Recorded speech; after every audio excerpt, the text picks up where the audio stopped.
Secretary, Housing and Urban Development Department of Government of Odisha, and is widely recognized nationally and internationally for piloting numerous urban reforms projects. His commitment to ensure basic urban services for all, including urban poor, has won him and the state several accolades and awards. Under his leadership in planning and executing the world's largest slum land titling project, Jaga Mission has won Government Odisha the prestigious World Habitat Award, given in partnership with United Nations Habitat. Adoption of state-of-the-art technology combined with extensive community participation are key innovation introduced in Jaga Mission. Universal coverage of urban piped water supply and creation of municipal cadre are other two key projects undertaken by the Principal Secretary that won him respectively the HUDCO Best Practice Award in 1819 to improve the living environment and the V. Ramachandran Award for Excellence in Urban Decentralization in 1617. Further, the Government Odisha was chosen for the Special Recognition Award organized by Indian Sanitation Coalition and FICCI in 2019 for its interventions in fecal sludge and septic management. Presently, the HUD department is implementing construction of micro composting centers and material recovery facilities in all 114 urban local bodies of Odisha. And in the outbreak of COVID-19, HUD department has initiated its flagship Urban Wage Employment Initiative, which Sir will talk about more, for securing livelihood of informal sector workers. And empowerment of women has been a key element of all infrastructure projects within the formation of community-based organizations such as Jalasathi and Swachh Sathi. And to continue leveraging technology and focusing on IT-based online door-to-door delivery of public services, HUD department has recently signed an MOU with Ego Foundation to implement Digit platform in all the 114 ULBs of Odisha, making municipal services accessible and transparent and carry forward the urban reforms agenda in Odisha. So thank you so much, sir, for taking the time out in your busy schedule today and giving us a talk about Odisha state's response to crisis, both for COVID as well as for Amphan. Over to you, sir. Thank you, Hiren, for the liberal words. I would only make an appeal to all the members that the intro part Hiren has taken from my office. So you have to apply factor of safety. You can liberally apply a factor of safety. So don't take those things seriously. Thank you, Hiren, for this opportunity. Thank Ego for this nice gesture. I feel happy to be talking with you. So Odisha's response to the disasters. This Amphan disaster has not actually, for our, for our state, for our level of preparedness. So when it comes to cyclone, so Odisha is like a Sachin Tendulkar. So this was a small county match for us. So we were actually disappointed that it hit more West Bengal. Marginally, it hit 2-3 districts, and the preparedness level was so high that we didn't even feel. Many meetings we have not attended. Actually, everybody there to attend that kind of thing. It was not very severe. So I may not talk. Maybe at the end, Hiren may remind me that I would like to talk about the water supply preparedness. What normally we do whenever we get this kind of cyclone kind of disaster to ensure uninterrupted supply of drinking water. So that maybe at the end I would like to cover, but predominantly I would like to talk about the state's response to COVID, which all of us are aware. So most of us know what the states have done, what the country has done, what the world has done, because the disaster is a pandemic, same. The response is very different. The timing is very different. So one of the most USPs of Odisha's successful handling of this is the very timely action taken by the state. Odisha, I would say, is the first one to recognize that a big disaster is coming. And put in place a set of actions when many of the states have not even recognized that a disaster is coming. So even today we have only 3,386 positive cases with 9 fatality, 9 deaths, which comes to 0.26 is the mortality rate. This is the least in the entire country. So how we could contain this, we could reach this comfortable position as of now. That's what I will be talking in the next couple of minutes. It's an evolving disaster, once in a century disaster, and a new disease with no treatment, with no vaccine. So and the pattern was evolving. So you need to have a very flexible governance system, flexible administration, flexible system to adapt to the ever-changing, responses. So we were suiting that.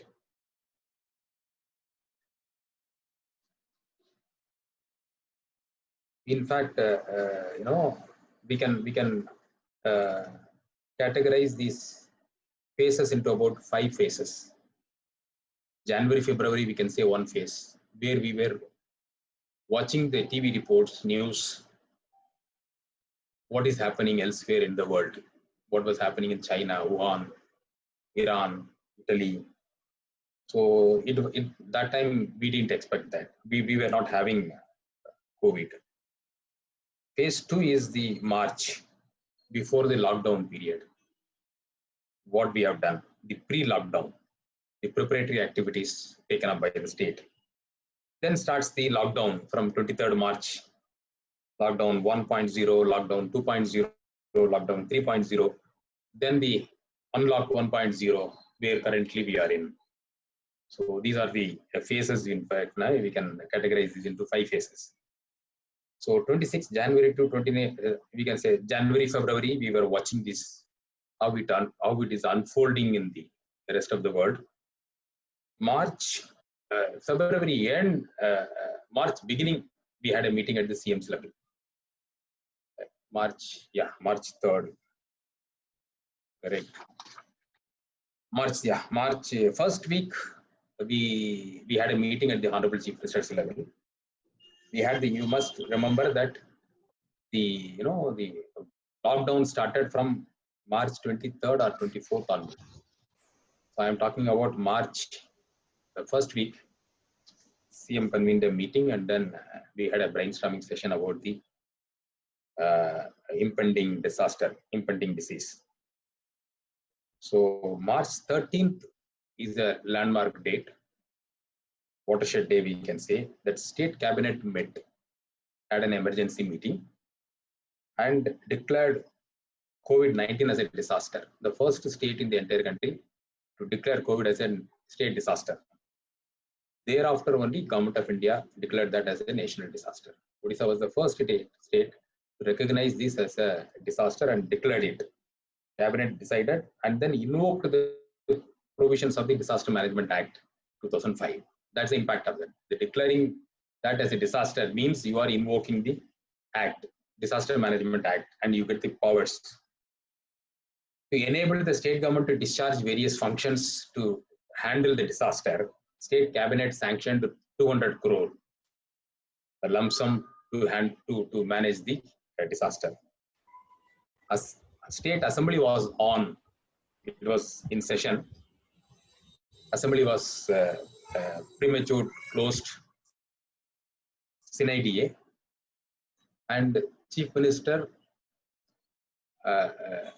addressed the Assembly, and then he also organized a hand washing session with the leader of opposition, all MLAs cutting across all party lines. After the cabinet decisions, he organized a kind of hand washing session that was given wide publicity. So that means the importance given to the hand washing as an activity, personal hygiene.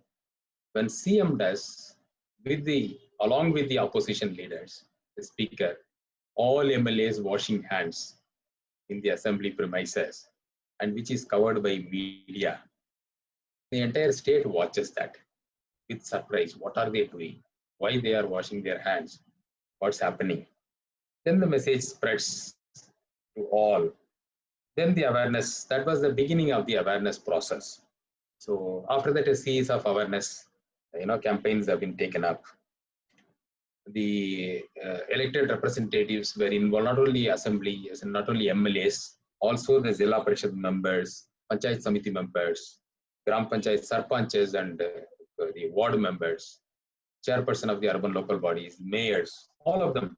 We had meeting of all elected bodies, and the messages have been, the written messages were sent, what is to be read, kind of pledge to take on personal hygiene, social distancing, do's and don'ts.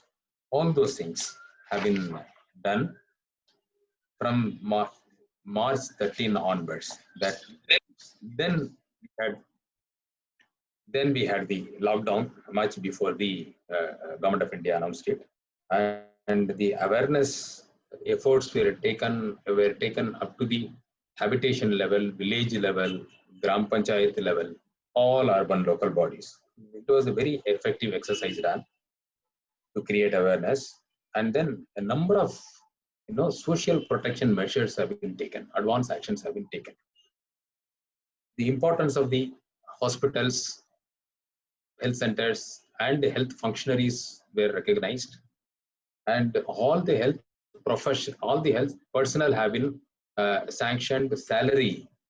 4 months advance salary has been sanctioned and credited to their account in one go. So that from starting from the ward boy to the highest in the health functionary, everybody's salary for 4 months have been sanctioned and paid into their account, so that they don't need to bother about salary, availability of money for the family, so that the doctors can devote in their work in this disaster handling. Then what about the social welfare measures? When you are announcing lockdown, how the public is going to handle it, how they will manage, how long the lockdown would be there. There is an uncertainty because we don't know about the disease, how it will evolve, what is in store for us. So few things have been taken based on the the pattern we could perceive at that point of time.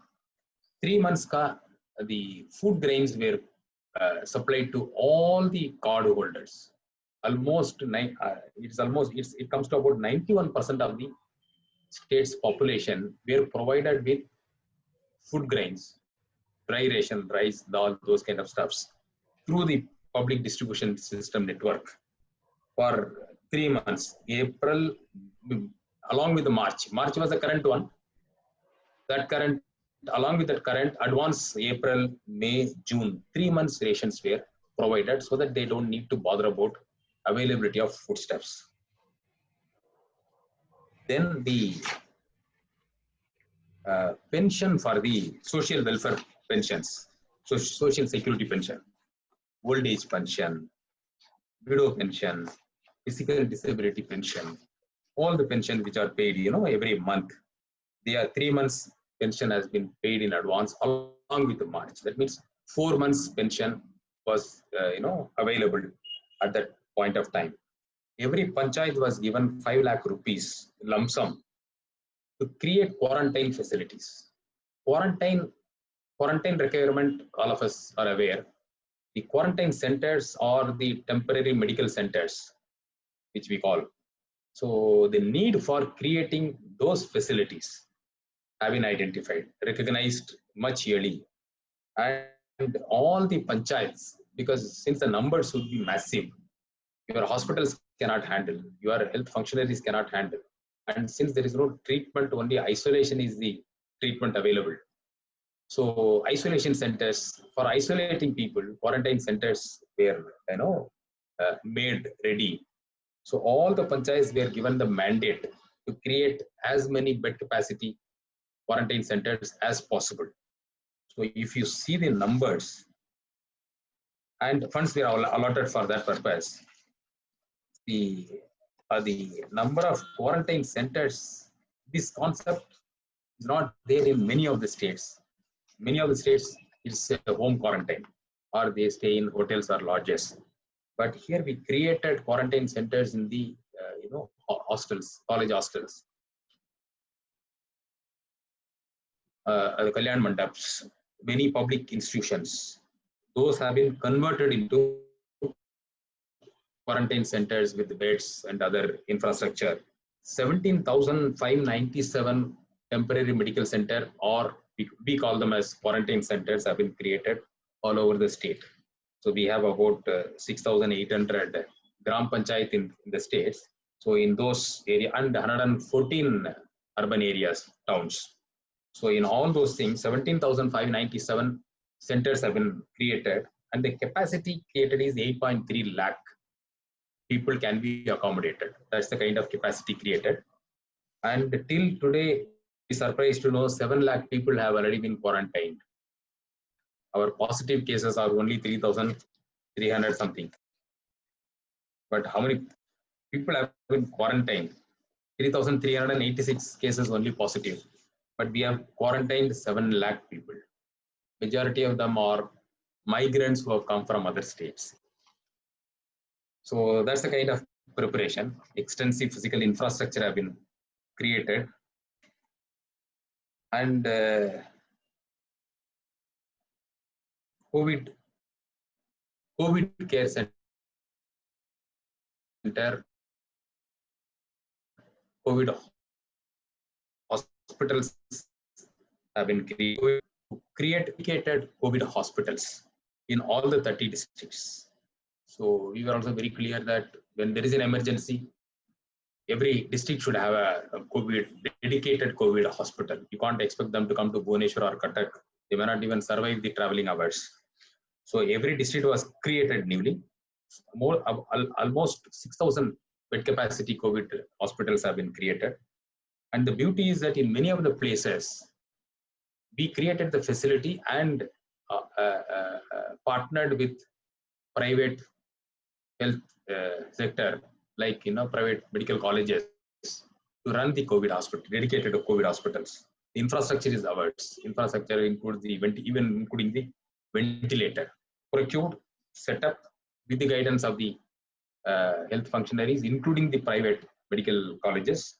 And then we signed MOUs with them to operate those dedicated COVID hospitals. They are operating now. And all the personnel, another very important decision taken by the government is that all personnel working in the COVID fight, we call them as COVID warriors. So they have been provided with an insurance coverage of 50 lakh. That was a big morale booster for the government functionaries, government as well as non-government. In fact, this insurance coverage of 50 lakh is extended to all who are involved in COVID duty. It could be the sarpanch, it could be the ward member, it could be volunteers, it could be Anganwadi worker, it could be anyone, regular government, anyone, without discriminating whether they are government employees or not. This insurance coverage was provided to all. If you are drafted for COVID duty, then you are covered with that. And another very important thing what the state has done is that delegating the powers. The state has delegated the powers to the district collector, and the district collectors have delegated the powers to the sarpanches. The electors, ultimately it is the management has to be done at the village level. The fight has to be done in the field. The fighting has to be in the field. So you have to have warriors at all levels. So realizing that there is no pointing in holding on to the power at the state level, or with the ministers, or with the CM, or with the officials, or with the collector, unless you give the powers and responsibility, and along with the accountability to the grassroots level functionaries, disasters cannot be handled. Realizing that the state has delegated the powers of the district collectors to the sarpanches. Odisha, I think, is the only state where officially by an order, the powers of the official powers of the collectors have been disaster management powers. Under the the Epidemic Act and the Disaster Management Act has been delegated to all the sarpanches. In fact, there was we found a few sarpanches. They have even in charge collector of a panchayat, gram panchayat. They have put and then put in charge collector. So they have really taken this, and they were impressed that they have been provided with the powers of the collectors. So that has given a lot of confidence to the sarpanches. They realized a kind of responsibility given to them by the chief minister, by the state, and the role they have to play, the critical role. Because ultimately, the migrants, when the migrants reach the villages, it's not the collector, it's not the chief minister or the secretaries who will be there in the village. It's the sarpanch who has to be there, who will be there, who has to handle them. You don't know whether the migrant has come with the COVID or not. So there is a need to quarantine them, and if there are symptoms, to test them. So that realizing that they have been given that official powers, and it was the game changer, I would say. That made the difference. So that led to the greater, effective implementation of whatever we wanted to do in the field. So the belief is that trust the people and give them the powers along with the responsibility, they will deliver. And it has happened in Odisha. So the first lot of migrants came from abroad. So the government started the portal. In the first week of March itself, we created a dedicated website called covid19.odisha.gov.in, even before the national portal was on. And the online registration of people returned from outside the state, outside the country also have been done, online registration. And then since this COVID is an imported disease, which has come from abroad, we targeted the people returned from abroad, other countries. So we wanted to know how many people have come during this period from abroad, so that they can be isolated, they can be watched, monitored. So though the information was not available, because that time there was no system of collecting information from the airports.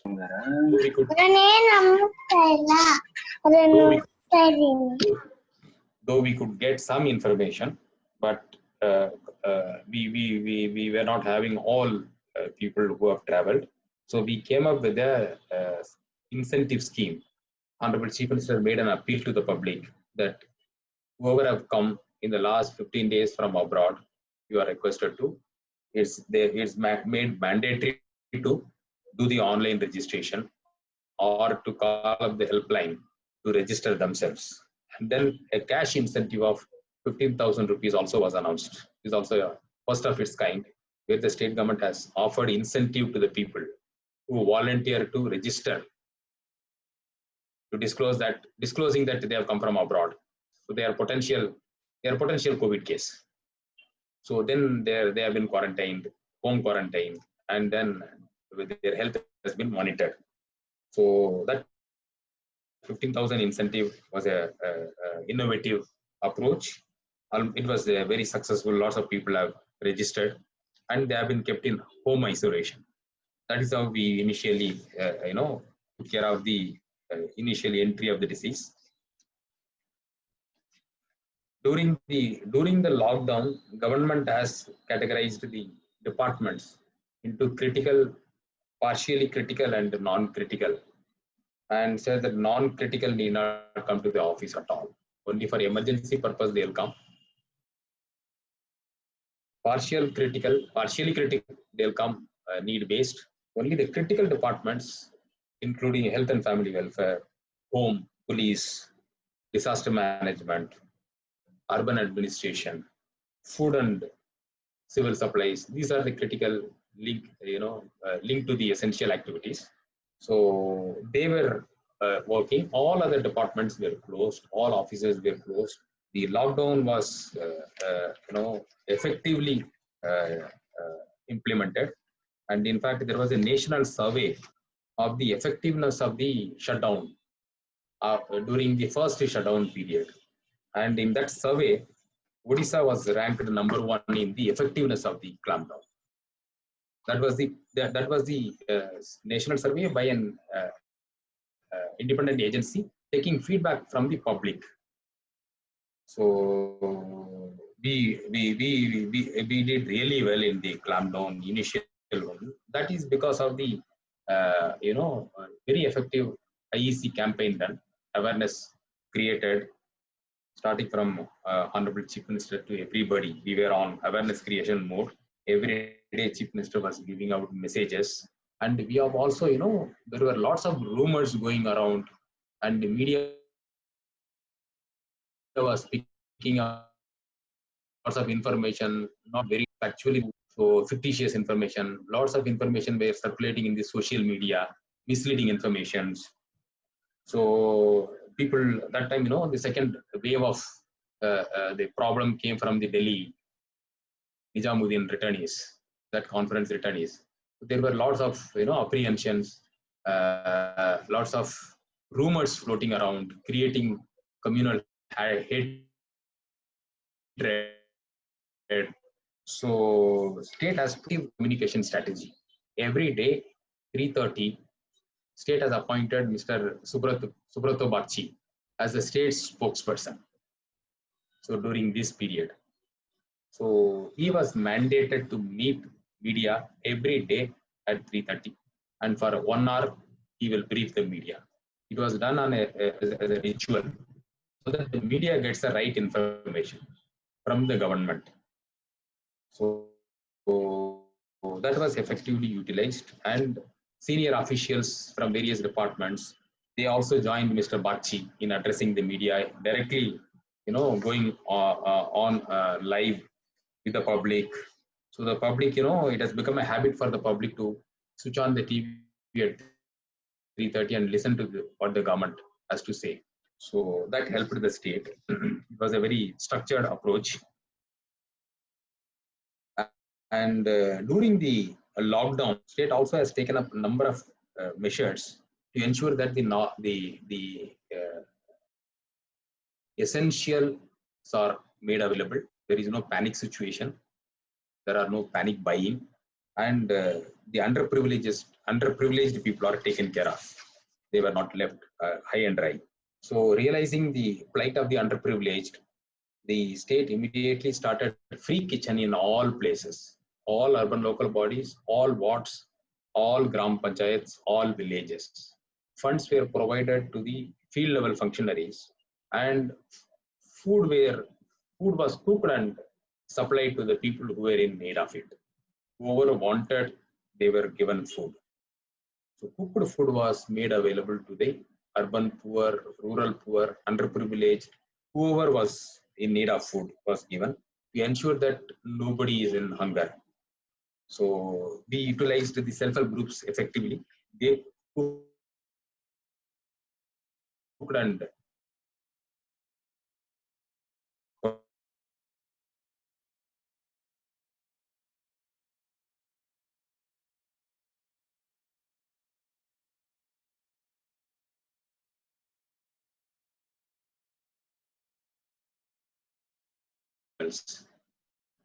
dogs, bulls, monkeys.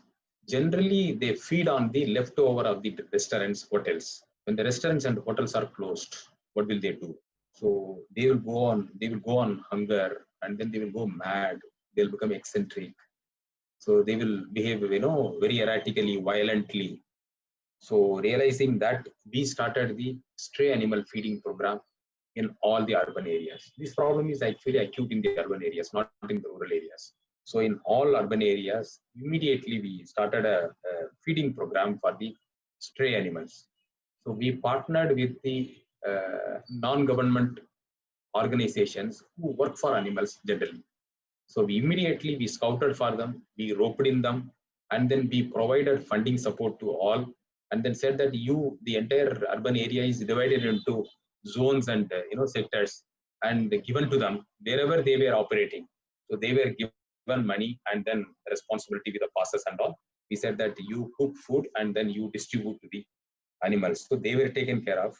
And Odisha is the only state to provide funds under Chief Minister's Relief Fund under the direction of Chief Minister. And then, PETA immediately recognized that kind gesture of Honorable CM and they gave a PETA award for this gesture. So we were very happy about that. And then the another major issue was the migrant workers. Migrant workers inside the state, migrant ODIs outside the state. So when we talk about migrant workers, ODIs constitute a major portion of that, especially the migrant workers in Gujarat, Maharashtra, Tamil Nadu, to some extent in Haryana and Delhi. Lots of Odia migrant workers are there. In Surat alone, we have about 7 lakh Odia population working as migrant workers. Maharashtra also a substantial number. Kerala has. So more than 10 lakh Odias are working in other states. During this lockdown, when they lost their job and they were jobless, migrants started moving towards their home. We realized that Odias are also restless and they wanted to come back. So we opened a control room with a help center, call center with a call center facility, and then we have also created a portal for online registration of the migrant workers who want to come back to the state.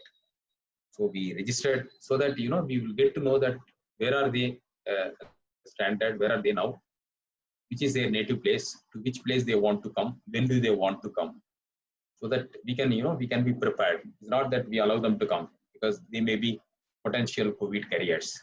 So we need to test them, we need to quarantine them, and then only we can allow them to get into their village. So we, with the help of the portal call center, we had a registration of more than 10 lakh people. And then so far, more than 6 lakh people have returned. Odias have returned from other states. So incidentally, I am a COVID observer for one of the largest district in the state. It's called Ganjam district. So in that district, from that district alone, about more than 6 lakh people are in Surat. Majority of Ganjam migrants are in Surat. They are working in the textile industry. So Ganjam alone, Ganjam population is about 40 lakh, out of which about 7 lakh are migrant workers, 6 lakh in Surat alone. So far about more than 2 lakh have returned back within these days. And Ganjam received the first Shramik Express, Shramik Special train, and I was there to receive the first train which was coming from Ernakulam. So that was the time when all of us were seeing migrant workers walking with the barefoot with their entire families, hundreds of kilometers. It was a pathetic situation. So we thought that when our people are returning back, they should be given a warm welcome, an affectionate welcome. So I was sent by Honorable Chief Minister to Ganjam to make arrangements to receive the train, to receive the migrant workers, our own people, with a smile to welcome them. Because people were having apprehension that they are all COVID carriers. So many people said that no, we should not allow. In the social media we used to see, we should not allow the workers to return back. They may be the carriers. They may become the spreaders, super spreaders. Honorable Chief Minister said that nothing doing. They are our people. So this is their place. So we have to welcome them. Whatever precautions are required, we will take. But there's no question of saying no. It's always yes. So with that open mind, with that approach, we welcomed them. We welcomed them with red carpet. Literally, we put a red carpet on the platform, just to be on, symbolically to give that message that they are welcome to their place. This is your place. And then they were received, and then they were given immediately. They were given food packet, water, sanitizer. Then they were screened with that infrared to see whether they have temperature or they have any symptoms. Then they were taken by buses to various places. We have created the quarantine centers all over the district. So they were taken to those quarantine centers and they were kept there, and they were given nice accommodation, nice food for 14 days, and then they were sent for another 7 days home quarantine. So that is how we started the process in Ganjam, which has been followed in other districts also in a similar pattern. We prepared the SOP to receive the migrant workers. So that time the migration, the journey of the migrant workers started from all over the place. Many migrant workers returned to the state. Many people crossed the state to go to other places, like from south to West Bengal, northeast, or to this side from west also they crossed to Odisha and reached the eastern states and north states. So Honorable Chief Minister called the senior officers, especially the Director General of Police, and said that the migrant workers, that was the time we were seeing the migrant workers walking everywhere on the railway tracks, on the roads, that pathetic sight which none of us could tolerate, could digest. That was the time CM called senior officers, including the DGP and the police senior officers, and said that migrant workers have walked enough. In my state, they should not, no more they should walk in my state. When they are coming, they should be received at the border. They are coming by road or by their track. In my state, they should not walk. They will not be allowed to walk. That's what the words he said. They will not be allowed to walk.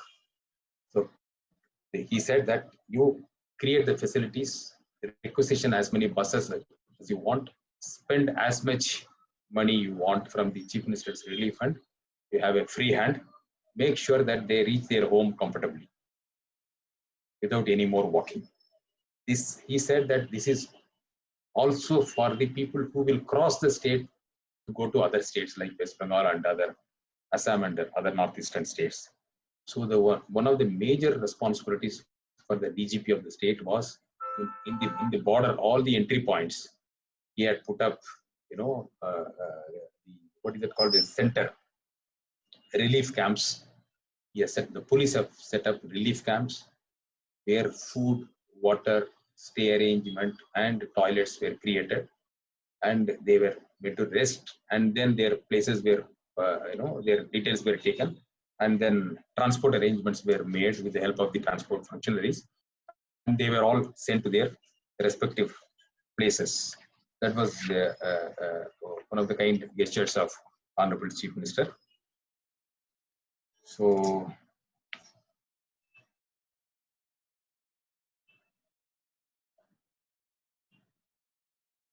many supports were provided, along with the food grains. 1,000 rupees for every family was given from the Chief Minister's Relief Fund as a cash relief. The street vendors, since the markets are closed, economic activities are not there, the street vendors have lost their job. There are about 65,000 registered street vendors in the urban areas. They were identified and they were provided 3,000 rupees lump sum cash relief for each family. This is again under the Chief Minister's Relief Fund ordered by our Honorable Chief Minister. And these are some of the major interventions state has taken. One of the USPs of the state, how things have happened and how effectively the clampdown was done, isolation, quarantine centers, that the line of, what I would say is that the line of command is, very clear. There is a well-defined hierarchy structure, and it's a clear-cut directions come from the top through a consultative process. Several senior level officers committees have been formed whether it is for managing the migrant workers, whether it is for maintaining the supply of essential commodities, monitoring right from the place from where it is loaded, the movement of trucks, because we depend on other states on certain essential commodities like potato, onion. They come from West Bengal and Maharashtra, from specific places. So during the lockdown, when during the national lockdown, so unless it is monitored, tracked, and then cleared on the road, our food, the essential commodity supplies would be stopped. So we created a working group for that. Those with senior secretaries, they coordinated at the national level with various states and tracking the movement of the trucks which carry these essential commodities, and make sure that things are available for the public. There is no panic situation. There is no scarcity. Supply is regular. People don't get that kind of fear. So those things have been focused, and we never had any problem. In fact, when I talk to some of my friends and family members in Tamil Nadu, they used to say that for the past 2 months we never had non-vegetarian. I asked why. We have every day we get non-vegetarian here. There was absolutely no problem of supply of any food item here. We made sure that everything is available. But at the same time, we also ensure that the markets are not crowded. The physical distancing is followed, and the clampdown is effective. The time the see many states, what they have done is they have restricted the sale hours, market timings. So that has increased the the rush for getting the materials within a very short span of time. We said that in fact we encouraged the traders and the markets to open from early morning to late night. We said, and we also, what we did is that we have uh, uh, disaggregated the markets, decentralized markets. They were asked to close, and then they were also asked to spread on the main roads, wide roads. Some of the markets have been actually shifted to the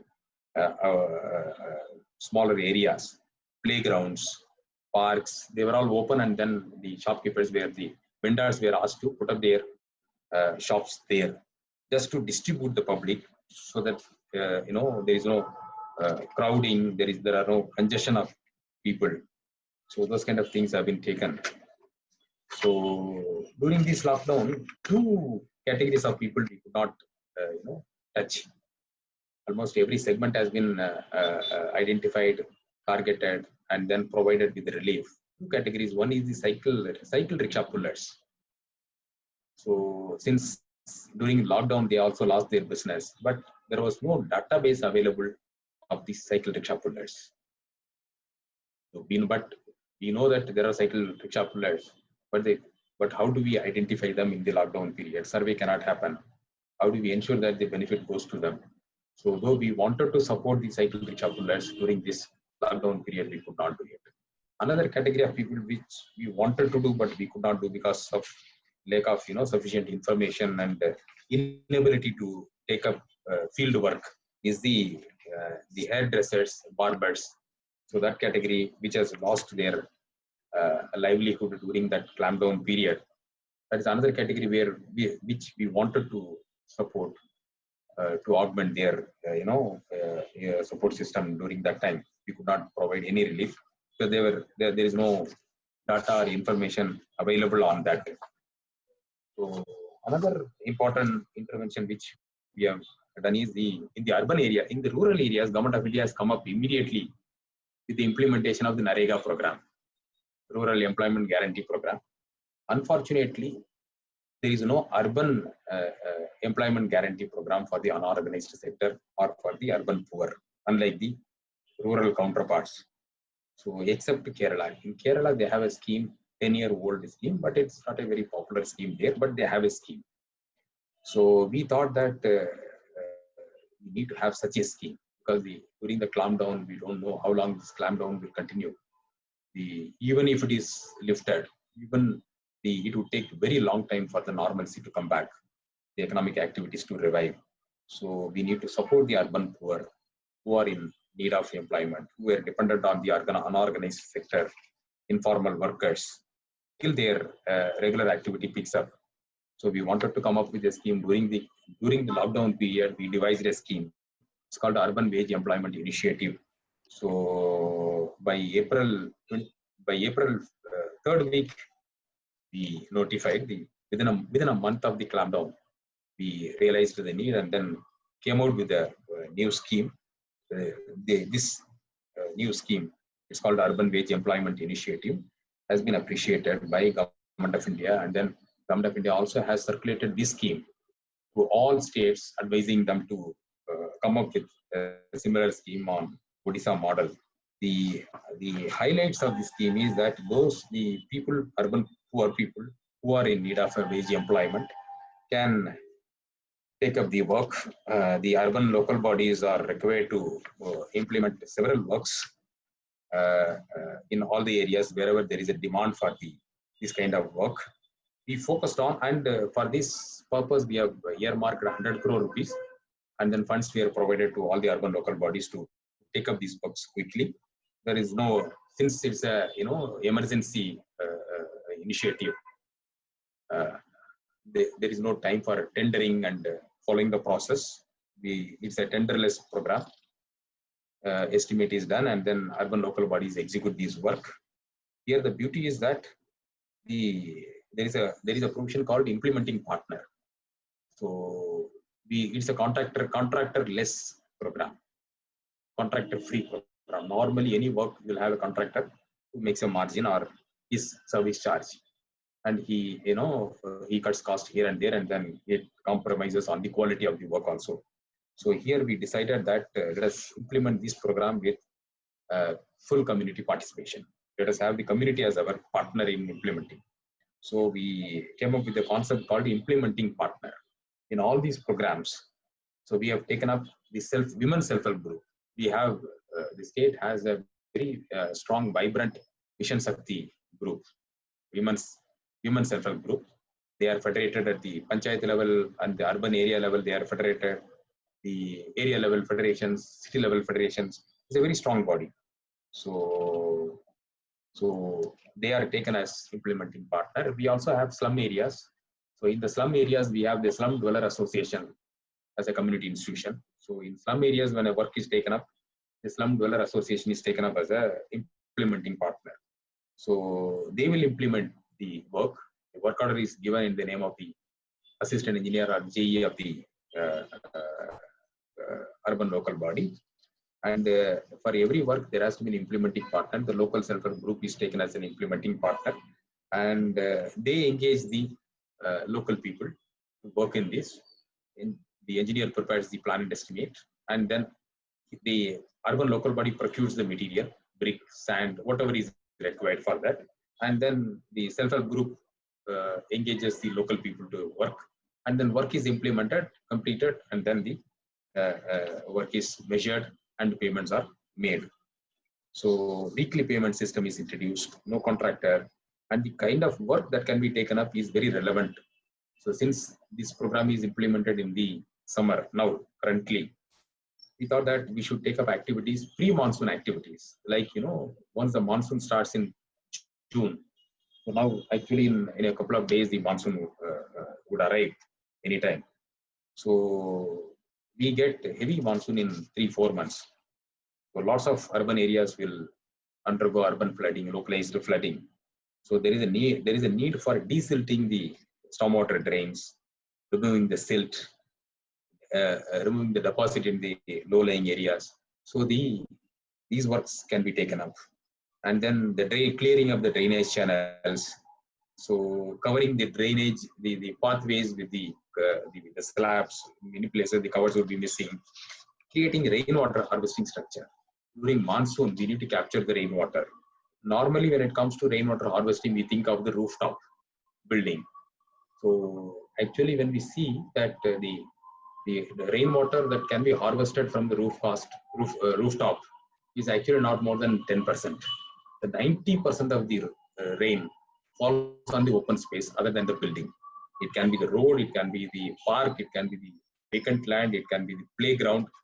So what we have done is that we have focused on this, where 90% of the rainwater can be captured, harvested.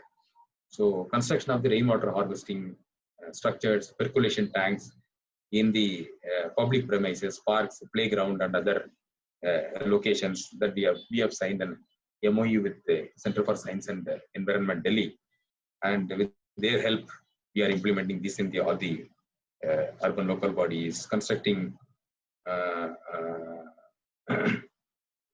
then taking up the plantation work, constructing public urinals at high footfall zones, then constructing micro activity center, like a community center, like a small community center, open space development.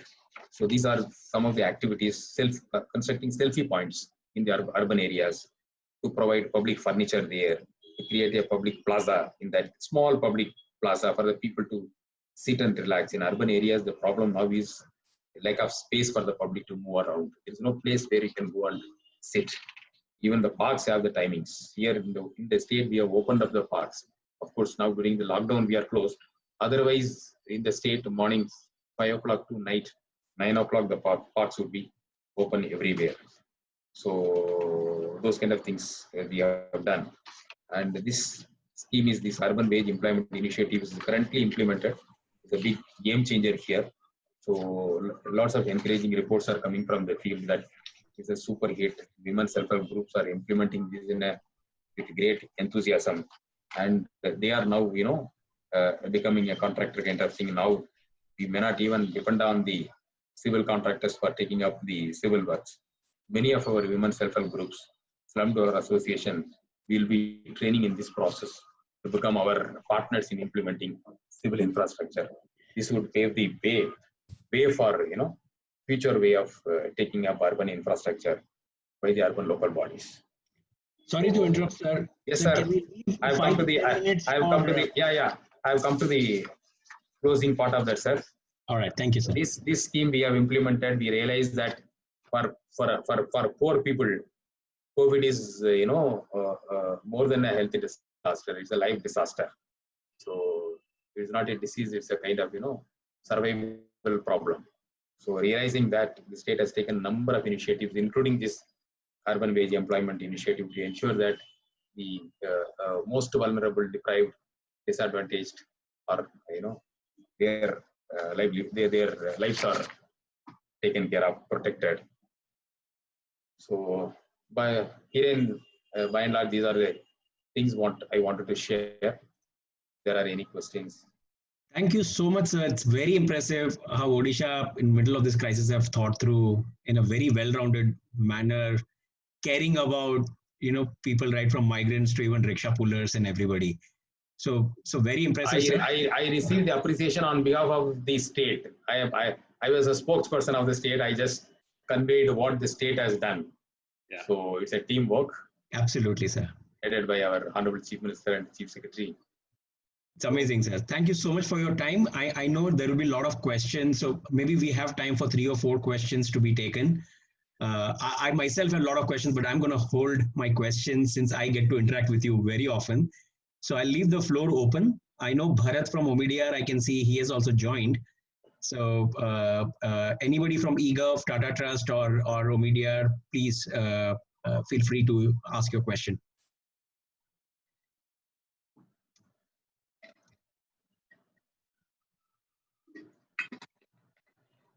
So maybe let me start, sir. Sir, during this time, I'm sure there will be a lot of interdepartmental coordination which would have been required within the state. And there are so many interesting and unique initiatives which Odisha has taken. So what has been your experience about facilitating interdepartmental coordination within the state of Odisha, and also interstate collaboration of learning from each other? If there are so many interesting things which Odisha has done, how does that knowledge transfer or best practice sharing with other states actually happen? In your view, is there any scope for improvement there? To ensure, this kind of disaster management, you get a lot of issues which cut across various departments, various sectors.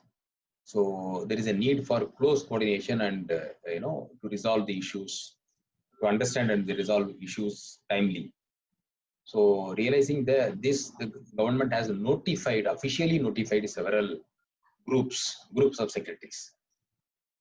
First of all, the cabinet also has, formed a group of ministers, delegating the entire powers of the cabinet to the group of ministers, which met almost every week to take decisions or to ratify the decisions. Decision making in a disaster or emergency situation is critical. Timely decision making. So you can't wait for processing. Processing cannot take time. It has to be instant, immediately. So if you lose on time, then you lose the game, you lose the war. So realizing that the cabinet has delegated its powers to the group of ministers, the group of ministers have constituted government has constituted several committees. And those committees were sitting on everyday basis, daily basis. So I was heading a committee on drinking water, electricity, those kind of essentials with the energy secretary and other secretaries. And I was a member in another committee. There was a committee called the Salam Committee to ensure the essential commodities, availability of essential commodities, which was a very vibrant group. So there I was a member. In another group, I was chairing a committee. So there was a committee on, headed by Home Secretary on the migrant movement, transportation, so those kind of things. So sectors, thematic groups were formed with the relevant officials. And those committees were interacting with the government of India, were interacting with other states, counterparts, and they were, taking up, getting decisions from the CM office, approval of Honorable Chief Minister, Chief Secretary, timely, and then we were implementing. Mostly we were operating on WhatsApp and, video conference and short meetings. So every day we were actually meeting and decisions were taken on, but decisions were taken on daily basis. So this feeding the animals, stray animals, street animals, when we felt it, this is one area, we saw some tweets, some photographs in the social media. We thought that, yeah, that is one population we are ignoring. We have to do something. Then we called up CM office over phone, discussed. They said, yes, we need to do something. Come back quickly. Then we worked. Then quickly within a day, we went with the scheme and then it was notified immediately. Funds were released immediately. Then we called these NGOs working for the animal care. Then it was implemented. It was a big hit. It gives tremendous satisfaction.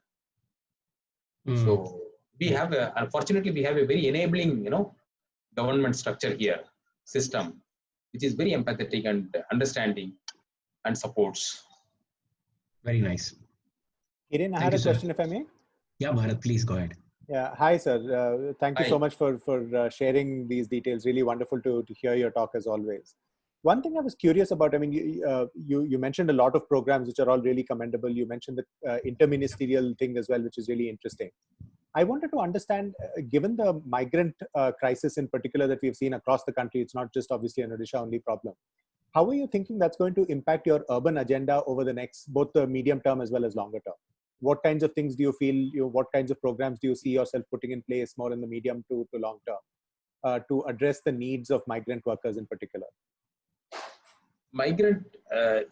Actually migrant population is not from the urban areas. Urbanization is an antidote for migration. I meant more people coming into cities, sir. Sorry. Yeah. See, in this migrant, during this COVID, from the portal, from the return of the migrants, we realized that the migrants are basically from the rural areas. Almost 90 to 95% of the migrant workers, Odia migrant workers who are there in other states, they all have gone from rural areas. So if you it's a lesson for us. If we urbanize more, if we can invest in our urban areas, if we can create opportunities in our urban areas, if we can make our cities more livable, then we can actually cut the migration process. Our people need not go to other states. So only because we don't give them opportunity in our urban areas, they migrate to Surat and other places. So in urban areas, actually, we are analyzing the data. It's very less. Not even 10% of the migrants they have come back to the state. Come back to the urban areas. The urban migration is mostly of professionals, not workers. students and professionals, they migrate out. So it won't actually impact our programs. Since the economy will take more time to, come back on its normal thing, our unorganized sector workers, informal workers, so they will, find it difficult, to cope with the stress. For them only we have, started this urban wage employment initiative and other urban programs we are implementing. So that should be able to address their, daily wage needs. Got it. Thank you. Thank you, sir. Thank you. Anybody else? Hello, sir. Varun here. Actually, I had a question. I think while you were speaking, I realized you work a lot with the private sector and the civil society organizations also. Yes. I wanted to understand how challenging, easy, or is there any structure that can be created within the government to make that process smooth? If you have an existing relationship with the private sector, the civil society organizations, it is easy for you. During a crisis, you cannot, establish a relationship and do the interventions. Since we were working with the various partners and all, so we were very comfortably in, looking for support, and then they extended their support, and then we immediately started working together. So in the government, we need to create the culture of working with private sector, private organization, not-for-profit organizations, civil society organizations, other non-government, community-based institutions. We need to actually cultivate that in the government, in all the departments. So they are our strength actually. The more partners you have, then you are more stronger. If you have less partners, then you are a loner. You can't do much. Whatever success we have achieved in the urban development department, it's all I owe you to my partners. The kind of rich experience, expertise they brought, and the commitment, strength, resources they gave us. So I'm proud to say that I have the maximum number of MOUs amongst the departments. on fortnightly basis, I sign up MOU. So 2 weeks ago, I signed an MOU with the Center for Science and Environment, Delhi, as our knowledge partner for the, for achieving water security and water-centric urban planning, urban design. So next week we will be signing another MOU with Center for Policy Research, CPR Delhi, funded by Omidyar Network.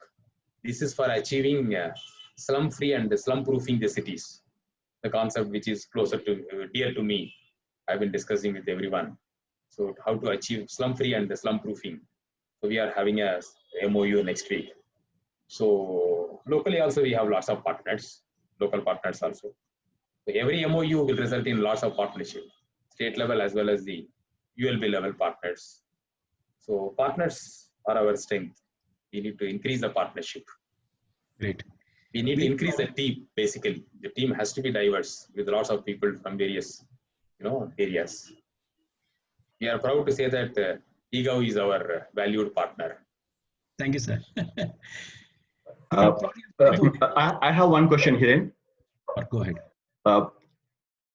So you have been interacting with various states, and both the sides there is lack of data, and what are the challenges you encountered in coordinating the efforts, especially for migrant workers and also for logistics that you talked about? Is there any thought that come to my mind? Where did you feel there was shortage, and where are the focus areas on that?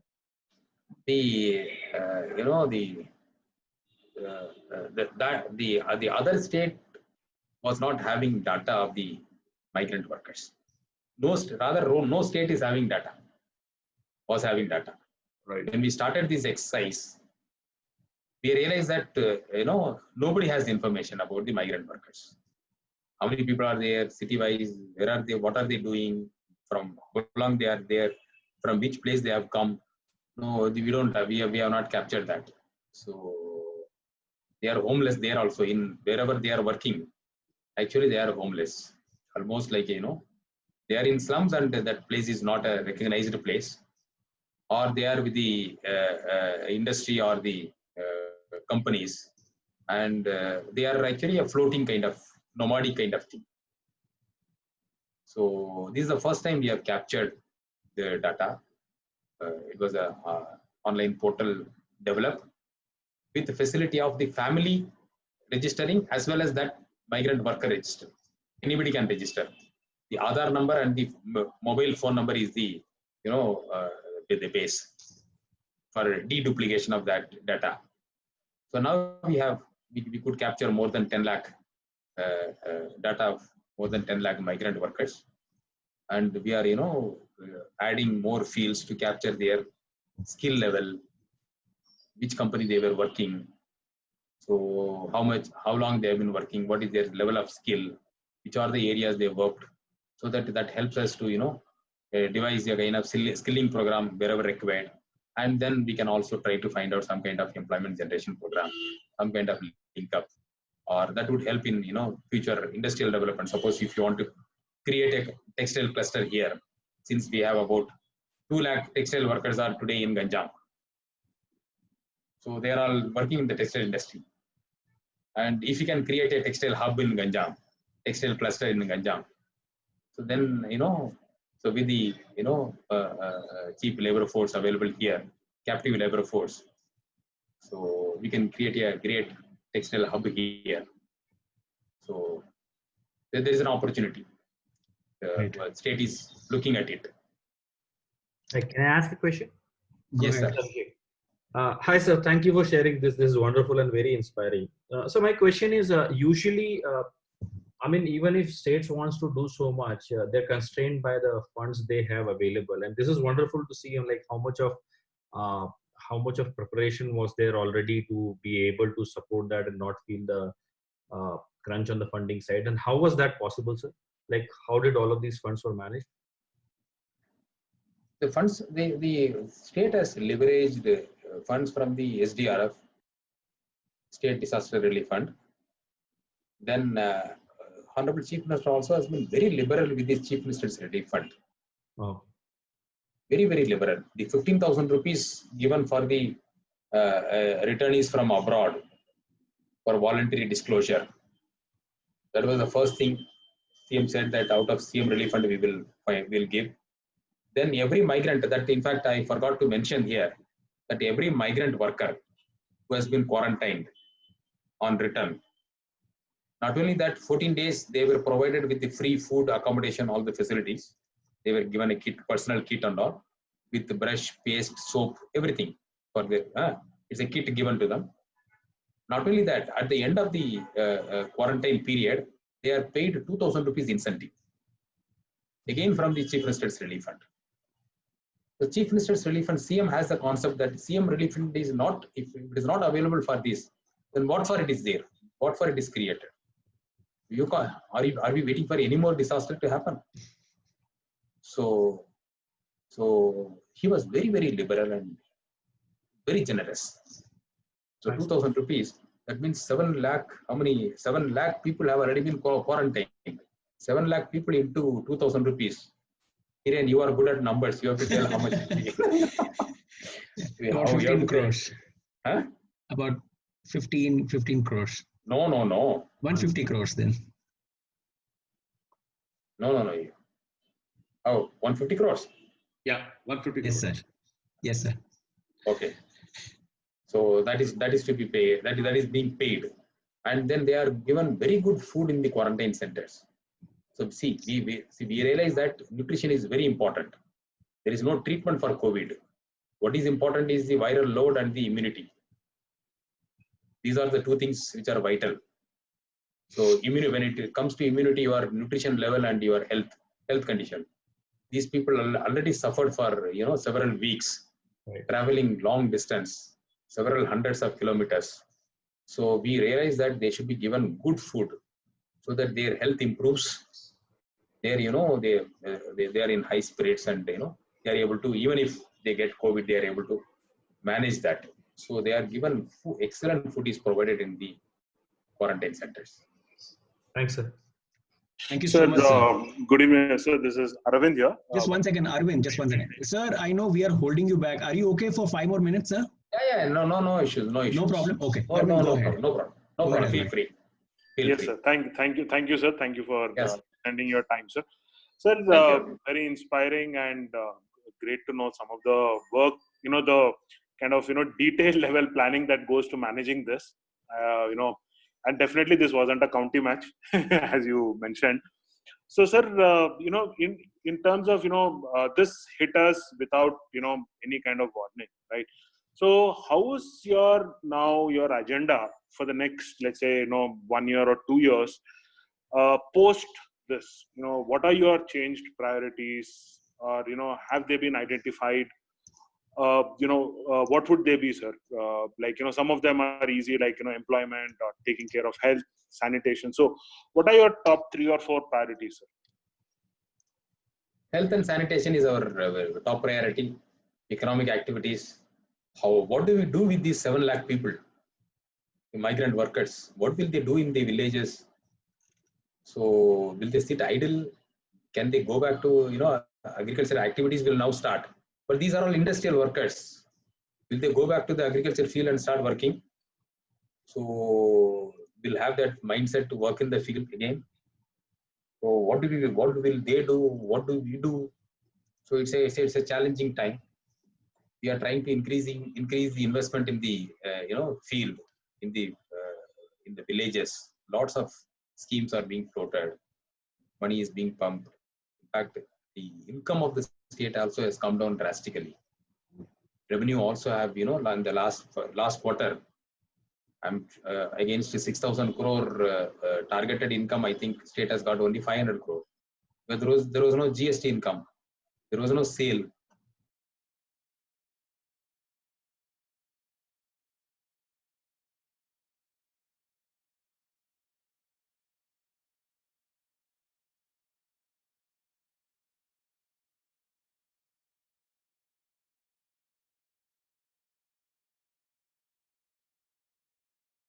Back and resume their normal work. So let us see. Thank you, sir. Great. Thank you so much for the time and a great talk.